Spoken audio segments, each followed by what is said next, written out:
Food safety, from farm to plate, make food safe.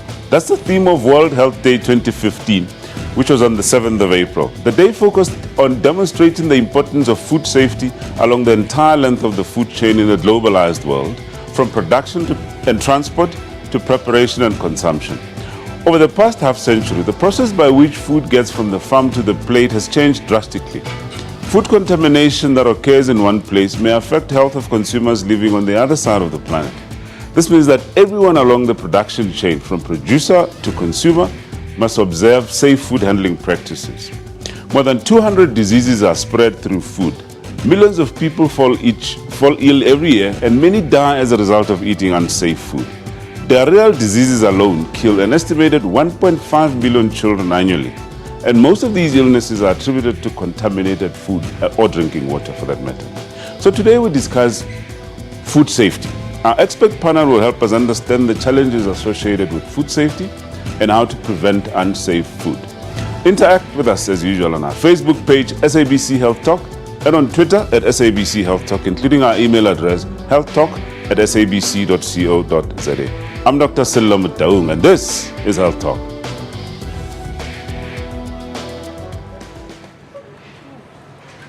Public focus on food safety is an opportunity to alert governments, manufacturers, retailers and the public about the importance of food safety and the part that each can play in ensuring that the food on people's plate is safe to eat. Food can become contaminated at any point of production and distribution. Therefore, food producers have a responsibility to keep food safe. Consumers also have a responsibility to keep food safe, yet a large proportion of foodborne diseases incidents are caused by food that is improperly prepared or mishandled at home.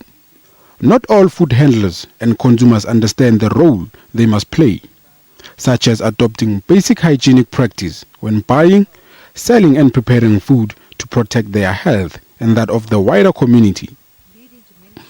Every year, millions of people fall ill all over the world because they eat contaminated food. Unsafe food can cause malnutrition, diseases, and even death.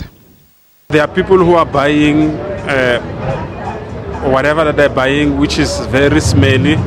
So I think in this area it's not that very good. You can see here the way it's filthy. I don't know if authorities are supposed to do anything with regards to that. Yeah. It's unhealthy. It's in a dirty place. The people that are working there are not clean.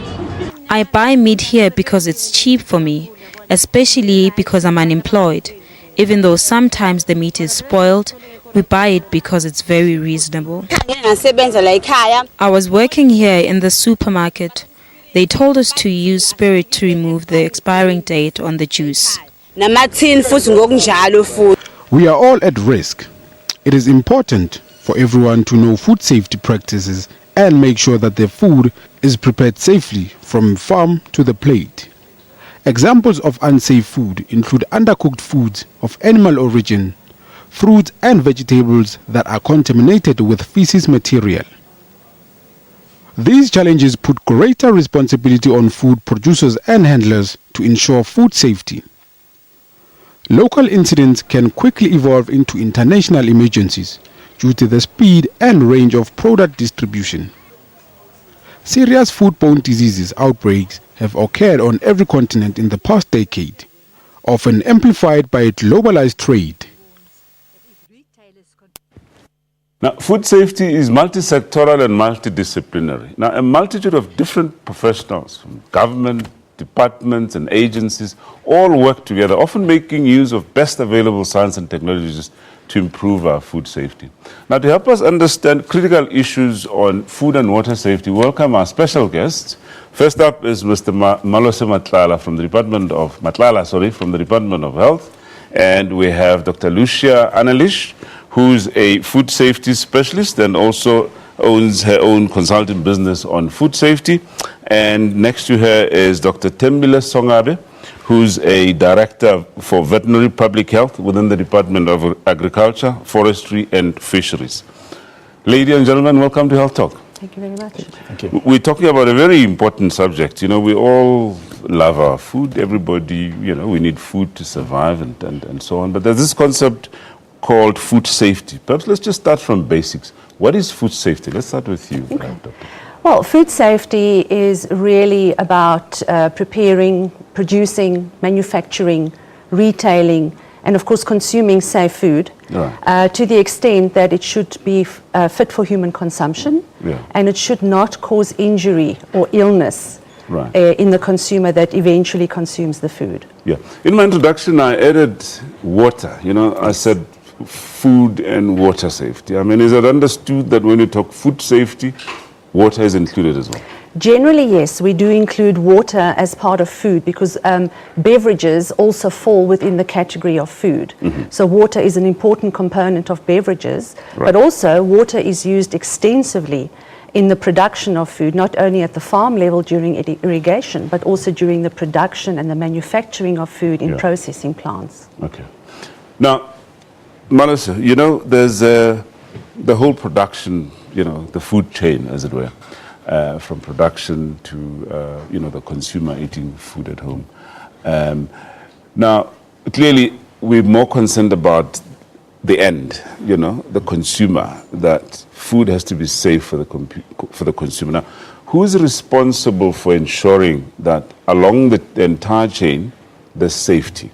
Perhaps you want to just take us through?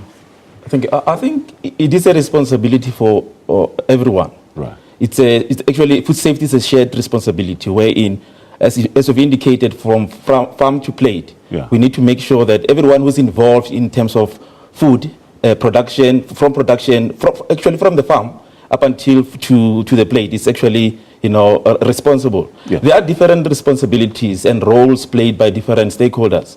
Now, from farm, we actually, in terms of, you know, making sure that our, you know, the safety in terms of our production, wherein, you know, farmers need to make sure that, you know, when applying pesticides, when applying all the fertilizers, they actually do it in a responsible, you know, safe way. During the production, you know, there is actually also a need for, you know, manufacturers to make sure that, you know, they actually, in terms of production, they apply hygiene practices as well as, you know, food safety requirements. But is this just information, or is there legislation that compels people to act in a particular way? As I've indicated, you know, there are different roles played by different stakeholders. As government, we do have, you know, various government departments who actually have, you know, quite a number of legislation which should actually be complied with in terms of, you know, the different stages of ensuring food safety. Okay, we have two government departments here. We have the Department of Health and we have the Department of Agriculture, Forestries and Fisheries. Perhaps let's get a perspective from Dr. Songabe. You know, Department of Agriculture, how do you ensure, or is there legislation that, you know, you I suppose design that compels people to act in a particular way? Thank you very much. In terms of what Malusi has just explained, at a farm level, the Department of Agriculture plays a prominent role. One, in terms of ensuring the health of the animals. So we do have the Animal Disease Act that acts at the level of a farm, wherein all these production inputs, whether it's pesticides or acaricides that may end up into animals, are regulated. Then once you take your animals, for example, to an abattoir, again, still the Department of Agriculture is playing a prominent role there in the fact that there is then a Meat Safety Act. So the Meat Safety Act really, it starts when you bring the animals into the abattoir, ensuring that all the processes that Malusi has explained in as far as good manufacturing practices, hygiene practices and so on at an abattoir level are then enforced there through the Meat Safety Act. And then once the animals are now dispatched from the abattoirs and are going into the retail, they now convert their status from being animals or carcasses into being food. And that is then where they then get regulated by Mr. Matlala in the Department of Health. Regulation is one thing. compliance. Who ensures that people comply with the regulations? Is it the government, Malusi? Yes, in terms of legislation, we do have a legislation in terms of Foodstuffs, Cosmetics and Disinfectants Act, which is actually responsible to ensure that there is compliance in terms of food safety. Under that act, we actually published quite a number of regulations, which actually starts with ensuring that we empower our inspectors, which are at local municipalities and district municipalities, to ensure that they are in a position to can inspect and monitor in terms of ensuring that there is compliance at different levels of food safety. So be it at retailers, at manufacturers, also in terms of street informal settlement. We'll come back to that issue of compliance, because I really would like us to spend a little more time on that. But let's just get a perspective from, shall we say, civil society? Yes. What is the role of civil society? We hear there's other organizations out there. What role do they actually play in ensuring food safety? I think they play an absolutely vital role. You have a number of industry associations, for example, that look after their particular sector of that industry, whether it be poultry, whether it be dairy, whether it be red meat, etc. And they also assist those industries in implementing various food safety measures over and above what the regulations require, because we're a great exporting nation in that respect. So a lot of the international standards that are required by other countries are not necessarily part of our legislation, but they become voluntary standards. And those voluntary food safety standards are really, really important. And this is the kind of role, one of the roles that the industry associations do play. So that's a very important portion of the food safety system, if you like, in South Africa. Quite an interesting one on this, export, issue. But are there times where there's conflict between what the international clients, if you may call it that, Yes. impose on us here? Are there any potential conflict areas sometimes? Well, in certain respects, I wouldn't say necessarily conflict, but some of the requirements are a lot higher than what we necessarily have in our legislation. And the European legislation is a typical example. What it means is that the exporters have to then comply with what the European regulations require when you're exporting into that country. But shouldn't the requirements be high enough anyway? Because here we're talking about food safety, isn't that so? Yes. But when it comes to legislation, and I think these two gentlemen can answer perhaps a lot better, is that you also have to look at your own population, your own system in your own country, and at what level you are also operating in your country. It doesn't mean that your food is necessarily unsafe. Yeah, okay. I just want to come back to, just in a few seconds, this issue of compliance, ensuring, I understand the legislation part, the processes and so on, but who makes sure, who ensures that there's compliance, even from the level of the inspectors that were mentioned? Maybe let me just make a typical example with the abattoirs, for example. In terms of all the abattoirs, they have to be registered. So when they are being registered, they are actually audited fully to make sure that the structural requirements as well as the hygiene requirements are met. And then in each and every abattoir, there is a qualified meat inspector, depending on the size of the abattoir, 1 to 4 or 5 of them, who are on the ground inspecting each and every carcass that passes through them. And before it can be passed as safe for human consumption, they would have gone through all of it on a visual inspection and then pass it. So these are the people Let's just hold, sorry to interrupt you, we just need to hold it there for a while, because obviously the concern is that of contamination. That's why we're asking all these questions. So what causes food contamination? Well, that and much more after the break. Please stay with us.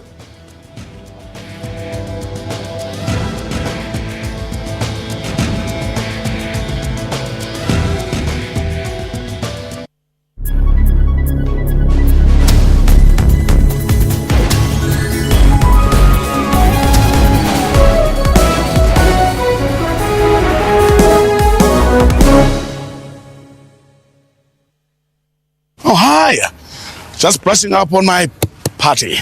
We are going to make it number 12, official. Let me teach you a quick word. Kwaito style. A woman who has mastered the art of dancing in high heels. It's up and free. Keep it classy with a bottle of Sky Vodka for $169.99 and help make party South Africa's 12th official language. Tops at Spa. Shake things up.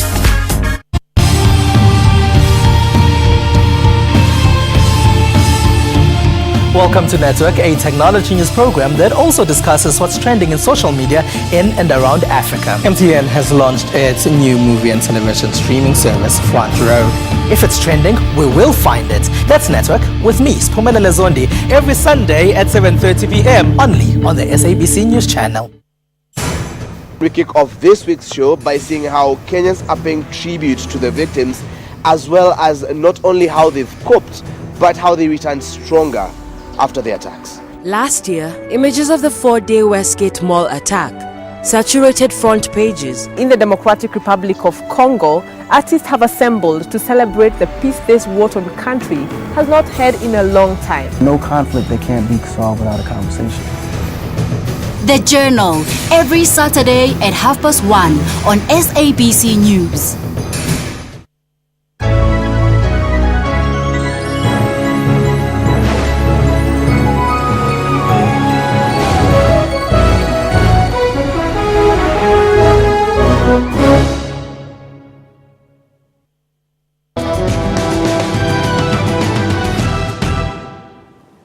Now, there are many ways in which food can be contaminated. Today's food supply is complex and involves a range of different stages, including on-farm production, animal slaughtering, harvesting, processing, storage, transport, and distribution before the food actually reaches the consumer. In spite of all scientific and technological advances and the overall improvement of food control systems throughout the food chain, foodborne diseases persist as a cause of serious concern for the consumer. Contamination can occur anywhere along the food chain. Now, let's learn more about this from our guests. We now have Dr. Gerard Neethling, who's a veterinarian from the red meat industry. And we're also joined by Nomusa Dlamini, who's a food scientist from the CSIR. Welcome to Health Talk, Nomusa and Gerard. Thank you. Good morning, viewers. All right. Now, we're talking about this very important subject here. We learned about the processes and who's responsible for ensuring food safety. But reality is that contamination does occur, and it can occur anywhere along the food chain. Perhaps let's start with you, Nomusa. Yes. What causes food contamination? What we must remember is that food comes from plants and animals, and those are natural sources of microorganisms. And you mustn't forget that we share our food with nature, with microorganisms. Mm-hmm. Some are harmless in low amounts, some are harmful. We don't want them in our food product. So food contamination is natural. But as processors, the processing has to make sure that the microorganisms are actually reduced in numbers or they are killed. So yes, we cannot avoid in most instances. So you have these microorganisms like your biological agents. Salmonella, E. coli, that occur naturally, especially in meat. Okay. I think Gerard can attest to that. Any other yes. or stuff that can contaminate our food? Absolutely. There are some natural chemicals, and I call them natural because they are coming from microorganisms that land up in the food that could over time and, for example, under bad storage practices, produce a toxin in the food which is extremely difficult to get rid of in some cases. So some of these toxins are heat stable, so even though you may heat the product, the toxin will still be in the product at the end of the day. So it's not only the actual microorganism that will be harmful, but it's any other chemical it might produce that could be harmful. There are, of course, veterinary drug residues, pesticide residues, fertilizer agents out there, and that is the reason why we have regulations, to ensure that maximum levels are not exceeded. And that's also an important aspect. The third category is really the food additives, your colorants and so on that could be added to food. Again, those are regulated, and they are only the ones that are scientifically proven to be harmless to the consumer at specific levels are the ones that are permitted in food. Okay. There are those that are not permitted in food at all, and those are what we call adulterants. Okay. I think in order just so that we don't miss anything, let's start at production food level. Let's just focus at production level. Gerard? So it's well known that obviously that there are major contaminants that is possible in the case of meat. Yeah. And there are three critical factors that is managed in the production, in the abattoir and the slaughtering procedure. That is, we must slaughter a healthy animal. We cannot solve a problem of an unhealthy animal at the point of production. The second very important stage in the abattoir environment to solve the problem of an animal where contaminants, microorganisms are present is to ensure in the abattoir that contamination does not take place. Now that contamination can be the environment that we slaughter in, our equipment, and also the personnel. And the third very important factor then to manage the contamination that might occur is then obviously the cold chain that start at the abattoir and should then be taken right through to the consumer. Very often in terms of the cold chain, problems arise only at the point of the consumer and the consumer abusing the cold chain of our products. All right, before we get to the consumer, you know, when you mentioned abattoirs, perhaps let me ask you, Nomusa, there's issues, I mean, Gerard mentioned, you know, the environment in which the slaughtering takes place and so on. But certain cultural practices, you know, involve slaughtering of animals, which are fed to, you know, lots of people, either on the same day or the following day. Any possible avenues there for contamination? With cultural practices, you find that the people who are slaughtering the animals, in most cases, they won't have been trained. So there is need for training. And also, we can also be sources of the contaminants. For example, if somebody is slaughtering an animal, has maybe a certain viral diseases. With viruses, they don't have to grow. With bacterial causes of food contamination, we can sort of stop it or slow it down. But with viruses, let's say somebody is sick, they don't declare, contaminate the food, then we can have a real problem. So in traditional practices, but you find that in most cases, traditional practices, they have developed systems of ensuring that food is safe, because of course they don't want people to be sick. But training is important. And as we do research, we discover many methods by which food can be contaminated and by which it can make people sick. So we cannot totally rule out that cultural practices are not safe. There are methods that they use that are safe. As you say, they can slaughter an animal and eat it within the same day. If they slaughter, if it's not eaten within the same day, they have processes of drying the meat. For example, if there is no refrigeration facilities, where you use a lot of salt, you use a lot of spices and other vinegars, which actually slow down your bacteria from growing. Okay, we'll get back to some of those tips. Do you want to comment on that, Lucia? Well, yes, I think I would support what Nomusa is saying in that if you slaughter and cook thoroughly, because that's usually really useful, because most bacteria and viruses cannot withstand the normal cooking temperatures that we use to cook our food. And that's one of the very key elements that the World Health Organization has also put out there in their 5 keys to food safety, is to say cook thoroughly. And then eat the food on the same day, if possible, because it's when food is then cooled down, possibly not cooked thoroughly, cooled down to room temperature, and if it stands for a period of time at room temperature, then you have a situation where bacteria could regrow and cause contamination or cause illness in the consumer if they should eat that food without properly reheating it before they eat it. Okay. Gerard, let's get back to you. Now, you mentioned, I mean, for instance, in an abattoir, that the animal itself must not be a diseased animal, basically. All right, let's just assume that this animal is slaughtered and the animal was assumed healthy. Now, anywhere along storage and transportation and packaging, there's issues there. Your comment?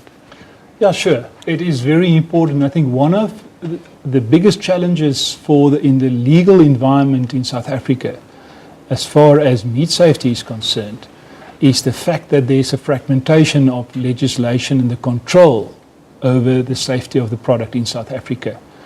Dr. Sungabe has mentioned that the Department of Agriculture is responsible to oversee meat safety up to the point when the carcass leave the abattoir. And then it moved to another department, to the Department of Health, who is responsible for the safety. And that fragmentation is a big cause of concern for the industry and need to be addressed to make sure that we can continue a safe environment up to the point to the consumer. So you're suggesting there's no smooth handover in that process from the Department of Health to the Department of Agriculture? No, there's definitely at this stage not a smooth transition of legislative control in South Africa. What about wholesalers and supermarkets and so on? Because there's further food handling there, packaging, before the consumer actually comes in to purchase. I think the big advantage that we have, and also with other legislation like the Consumer Protection Act, the bigger retailers cannot afford not to comply to the legislation and to make sure that we have a safe product. As far as the abattoir environment and even our health legislation, we have very good legislation. And the bigger retailers cannot be seen as being unsensitive to the requirements, the food safety requirements. So there's very good processes in place, but it is normally self-regulation. Okay. All right. We'll come back to that. Let's just pause for a short moment because we need to go for a quick commercial break and answer the question, what measures are required to ensure safe food production? We'll find out after the break. Please stay with us.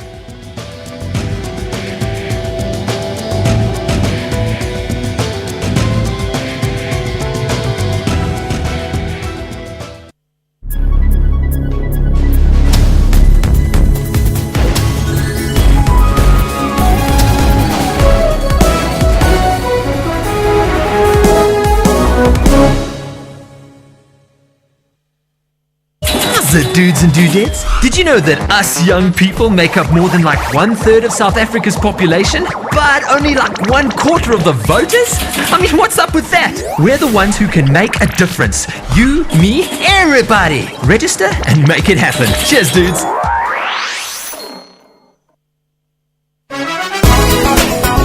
Since its inception, the city of Durban has sent a group of designers on an internship program in Milan, the fashion capital of the world. The origins of belly dancing are unclear, but its history in Egypt goes back to the 18th and 19th centuries, where dancers were known as wawazi.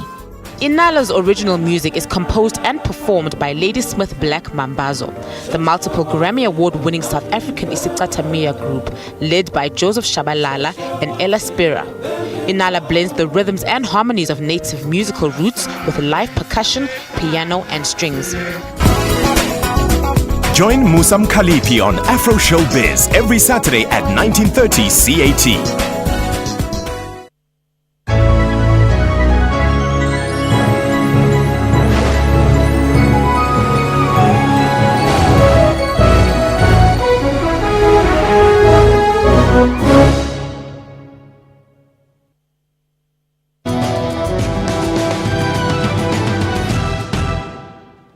Welcome back. Today we're discussing food safety. Now, modern crop farming practices employ methods that maximize the amount of production per unit while conserving soil and water resources to meet the food demands of the global populations. Now, these farmers often use substances such as fertilizers, insecticides, and herbicides that we had before in order to achieve these maximum production levels. On the other hand, animal farmers may use other substances such as antibiotics, steroids, and other animal growth stimulants in order to make sure that they also reach their maximum production levels. Now let's understand from our guest how food safety can be achieved during production stages. We still have Gerard Neethling, a veterinarian from the red meat industry, Nomusa Dlamini, food specialist from the CSIR. We're now joined again by Malusuma Tlala, who's the acting director of food control within the Department of Health. Okay, now, we understand the processes and we know the possible sources of contamination around the food chain. Now, let's now talk about the positive now. How can we ensure that at production level, the safe practices? Let's start with you, Gerard. I think for a start, and I refer to very good regulations that we have in place in the abattoir industry, the Meat Safety Act and the applicable regulations. Already at that point, with our regulation, it is a responsibility for every animal that is presented at the point of slaughter to be accompanied with a declaration of health from the producer to indicate that this is a healthy animal, that there were no treatment of this animal prior to slaughter. Is that legislation or is it your wish? It is legislation. Right. It's already in the legislation. Right. That it must happen. Is it happening? It is happening. It is, in some cases, it is not well controlled and applied, but it is happening. And the second point that is a very important point in the control is that at every abattoir there must be an authorized person, a meat inspector, under supervision of a veterinarian, that oversee. They are an extension of the Department of Agriculture that oversee the practices at that abattoir to avoid any contamination and avoid safe production. And that's not only dealing with the healthy animal, it's also dealing with the hygiene practices at the abattoir, which is just as important. Mm-hmm. Okay. We know that there was a recent court action by the red meat industry to compel the department to ensure that, inspectors actually do their job. So you are of the opinion that if these inspectors are there and conducting regular inspections, we can prevent food contamination to a greater extent. That's right. Currently, we do have the registered inspectors at the plants. They, in terms of our Act of 2000, they are however not authorized to perform their services free of any interference. Yeah. And they are not providing that service under the supervision of an authorized veterinarian. Yeah. So the problem is not that they're not there. Yeah. The problem is how they are mandated to perform that function at the abattoir. Yeah. It's one thing about talking about inspections, but what about the people that are actually, running these abattoirs? I mean, they surely have a responsibility themselves. The abattoir owner always have a responsibility and always have to make sure that they comply to the regulations. Yeah. Maybe let me find out from you, Manos. I mean, are there any repercussions, or for abattoir owners that don't comply? Let's say through inspection you pick up that one or two are really not toeing the line. What do you do in that regard? I think from the Department of Health point of where we actually active is when the carcasses leave the abattoir. That's when the requirements, or in terms of the provisions of legislation by the Department of Health, kick in. Right. As I said, we do have quite a number of legislation, including the one that deals with hygiene practices, at all food premises, including butcheries, all retailers, all the supermarkets. So what needs to happen is any premise that is actually, handling food or that is actually selling food is supposed to be, inspected. And there is actually, in terms of legislation, they are actually required to have what you call a certificate of acceptability. This is actually a certificate which indicates that the facility has been inspected and it actually complies in terms of the hygiene practices. Then it's actually, supposed to be, it's actually allowed to deal with food. So in this case, you're talking, let's say, a butcher who gets delivery from an abattoir. Yes, basically what happens, as I've indicated, it is a requirement. A butcher is supposed to, be inspected in terms of hygiene practices by the local municipalities. Within the local municipalities, we do have services which we call municipal health services. So we're in our, environmental health practitioners, which we usually call, we used to call health inspectors.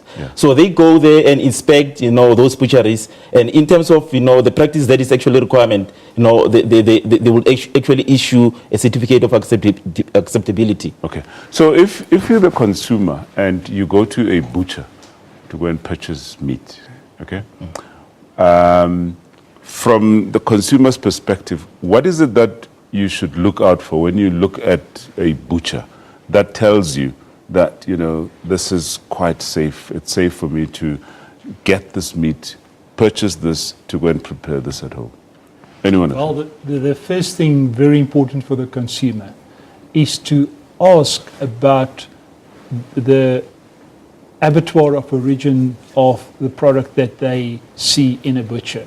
Right. And secondly, to look out for the inspection stamp that is on every carcass that comes from a registered abattoir.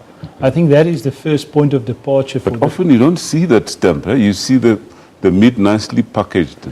That's right. No, it does happen that you don't see it. And that's why we say we have an excellent product. We have excellent meat in South Africa. Yeah. And the consumer must establish a relationship with the butchery from where he's buying his meat and ask these questions and make sure that he has the guarantees that it is a safe product. Mm-hmm. Mm-hmm. I think from a consumer side as well, like you have to buy from an accredited butchery, and from us you have to look at the butchery and see if it's not smelly, it's clean. Yeah. And of course, looking for those stamps, it can be a bit difficult because sometimes you don't see them. Yeah. But from a food safety aspect, we know that meat, it's a major concern because it naturally harbors microorganisms. Yeah. And it's not just microorganisms like bacteria and viruses, but it's also parasites. But of course, we assume that the Ministry of Agriculture and Health, they've taken care of that. And from our part at home, we should also play an important role by cooking our meat thoroughly so that the food poisoning bacteria are destroyed. Talk about, cooking food thoroughly and looking out for these things. Mm. There's often talk that some of these supermarkets and butchers, when the food or the meat is about to go off, they often will spice it and what have you, that you buy spiced meat or that's been marinated and what have you. And it always brings in, question marks within, people's minds to say, is it safe for me now, with all of these stories that are flying around, to buy marinated, pre-marinated, pre-spiced meat? Your comment? My comment, basically, I would say that spicing, salts, even marinating vinegars, they contain substances or chemicals that inhibit harmful bacteria. I would say if let's say the retailer is not taking too much chances, the meat might be relatively safe. Remember, the key is to cook the meat thoroughly. Mm. But of course, meat that has gone bad will definitely smell, no matter how you spice it. Your comment? I think in terms of meat particularly, there is a need for retailers to make sure, and butcheries to make sure that they maintain, the temperatures. The cold chain needs to be maintained, and to make sure that by the time when the meat is going to be sold, it would be still in a quality that is actually required for human consumption. So with all the load shedding, should they have generators? Definitely, that's actually the way to go. I mean, it's one of the issues that we actually have experience, wherein the complaints in terms of the retailers having to experience load shedding, and it is a problem in any case. All right. Okay. So how can we protect the consumer, and how can the consumers themselves be protected or protect themselves? So stay tuned, because when we return, we focus on prevention both in the formal and the informal sectors. Stay with us.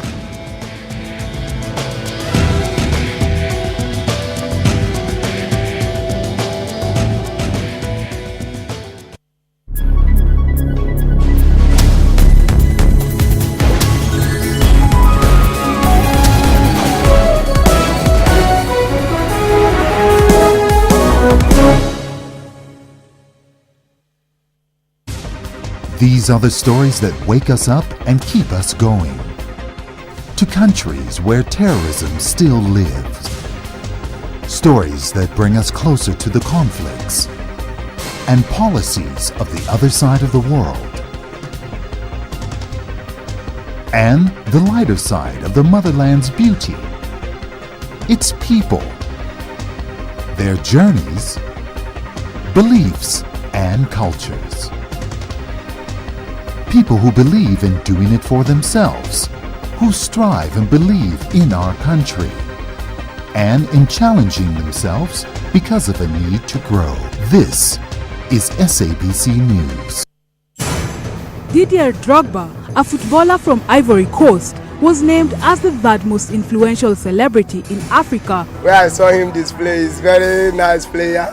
He always make an impact. Drogba donated his $5 million endorsement fee to the construction of a hospital in Abidjan. Well, there are some lesser known football stars in the continent that you haven't met. Really? And are deserving of more attention. I think we will do better. The Journal, every Saturday at 1:30 on SABC News.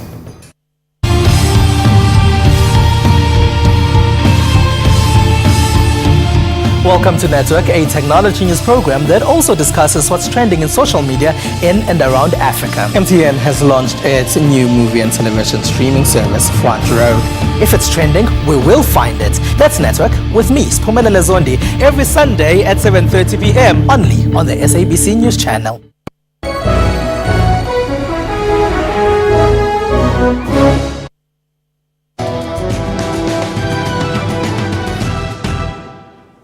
Consumers have an important and critical role in a comprehensive food system. Consumer awareness of food safety issues, as well as knowledge of good practices to protect their food through preparation, storage, and consumption is essential. But how well informed are food consumers on food safety practices? Well, let's learn more about this from our guests. We still have Malos Sematlara from the Department of Health. We have Lucia Anelik, who's a food specialist, food safety specialist. And we have back Tembile Songabi, who's from the Department of Agriculture. Now, in this last segment, I know that we started talking about prevention, at production level and so on. But let's focus on the consumer now, okay? Perhaps let me get your views on how to protect the consumer. In other words, what is it that the consumer should do when he or she goes out there to purchase food? Well, the consumer should firstly be very aware of the fact that a lot of foods are perishable in nature. So when something has to be refrigerated or frozen and it's purchased, the consumer should not first run around for another 2 hours doing various other things before she takes that food home. So in fact, there are many consumers that actually go shopping with a cooler box and ice packs in their boot and put the food in there so that they don't break the cold chain, because that cold chain is absolutely vital, because a few hours outside the temperature that it should be already shortens the shelf life of that product. This is quite interesting. Yes. And it can be a problem. I mean, spare a thought for someone who has to take 2-3 taxis to get to a supermarket to go purchase stuff that was stored in a fridge, and by the time this person gets back home, there's a chance that there might be contamination there. That's exactly the problem that we are faced with in South Africa, unfortunately. And that is why many consumers in that situation should only purchase, if possible, what they would be able to consume that night, because then they can cook it thoroughly once again, coming back to that point, and then consuming what they've cooked. Yeah. What about, surely with this type of program, obviously it's an education as well to the public, but are there any initiatives that, obviously send out awareness, improve awareness on food safety to the public? Perhaps from government perspective? I think one of the things that we do as a Department of Health is to make sure that we provide information, education, and communication to the public. How do you do that? We do have information material, pamphlets, and we do have brochures, which we actually give to our local municipalities to actually to give out to the public. We have information around 5 keys to safer food, which actually is information that is actually put there in a simple language which can be understood for the consumers to actually make sure that they are aware in terms of how is it that they can actually make sure that their food is actually kept safe. From Department of Agriculture? Dr. Nettling, when he was here, he actually mentioned one of the most important things that the consumers must do. And this is where when you go and buy the meat, you are looking for that stamp. Sometimes you don't see it, but you can actually inquire. Most of the systems we have in terms of the retail level have got very good traceability systems. So if you ask, where does this meat come from? You are actually able to get that information. Now, in terms of the creative awareness part, we from the Department of Agriculture have started about 2.5, 3 years ago, episodes or certain seasons where we run the meat awareness campaigns.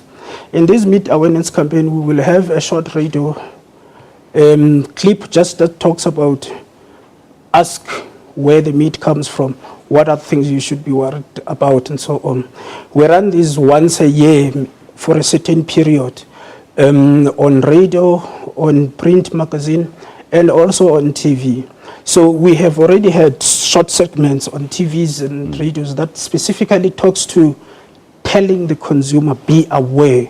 You must ask about your meat. You must know that just buying a meat there that appears to be cheap may not necessarily be safer for you. So we have got this campaign on meat safety awareness in particular.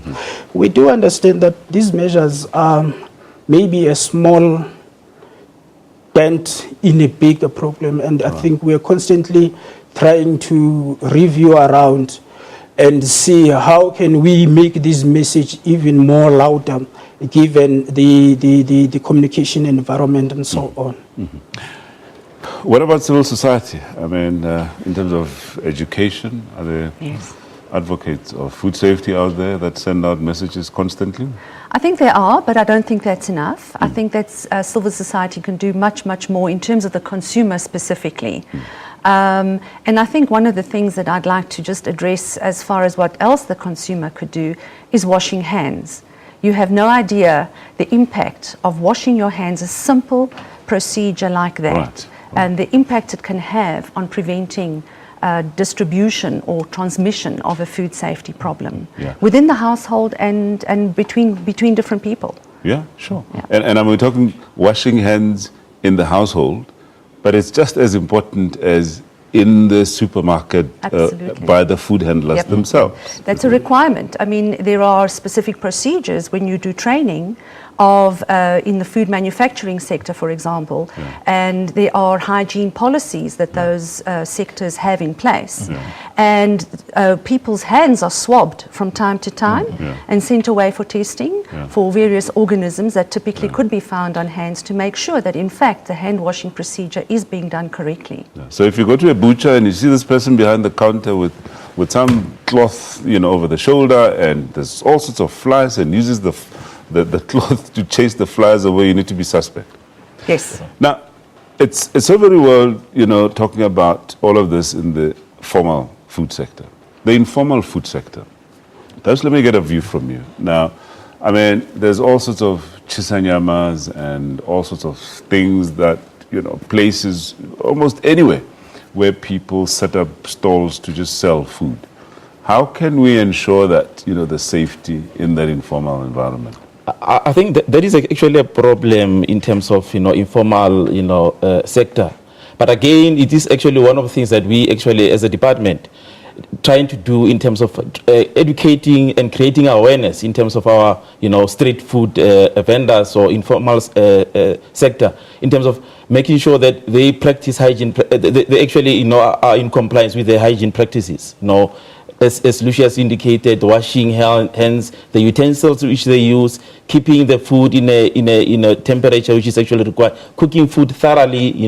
I think to some extent, in terms of the foodborne illnesses, we haven't had that much of an issue around informal sector, because in most cases, those food are actually thoroughly cooked. Maybe we don't know about them. Maybe we don't know when problems occur, after people purchase food from informal. I think there's the other problem in terms of reporting such incidences. But there has been actually research which has actually been done, which actually proved that within the informal sector, most of the foodborne illnesses are not occurring at that stage. Usually, it would be in situations wherein there is mass catering. That's where we actually get the reports around, such problems. Yeah. And earlier on we spoke about, traditional practices that involve slaughtering and cooking food en masse. Any education out there, that is directed at how to ensure that food is safe? Most definitely. I think our starting point is that within the Meat Safety Act, there is a direct regulation which stipulates that no meat shall be slaughtered outside the abattoir environment and then be offered for sale. Then when we give these exemptions where there are traditional practices, the certain religious practices and so on, that meat has to be slaughtered outside the abattoir. The awareness really that we send out is that meat still needs to be inspected by a knowledgeable person and so on. This is where we then try and inform, even at a local level, some tips on appreciating the basic diseases and so on, so that before that meat is consumed, even if it was slaughtered outside the abattoir, but it is inspected. Okay. You know what? This has been such a fascinating discussion. There's a lot more to talk about, but unfortunately, we just don't have the time. So I want to thank you very much for your contribution on this show and to all the other guests. Well, folks, it's on that note that we come to the end of our show today. So your views and comments, as usual, are extremely valuable to us. Please share these with us on Facebook by going to SABC Health Talk and like our page. Follow us on Twitter at SABC Health Talk and drop us an email at healthtalk@sabc.co.za. Join us again next week on SABC News, and you can watch repeat shows at 2 p.m. and 10 p.m. And if you miss any of the shows, you can always get them on the YouTube channel. So for myself, Dr. Salome Daung, and the rest of the crew here, it's a warm goodbye, and thank you so much for watching. Bye-bye.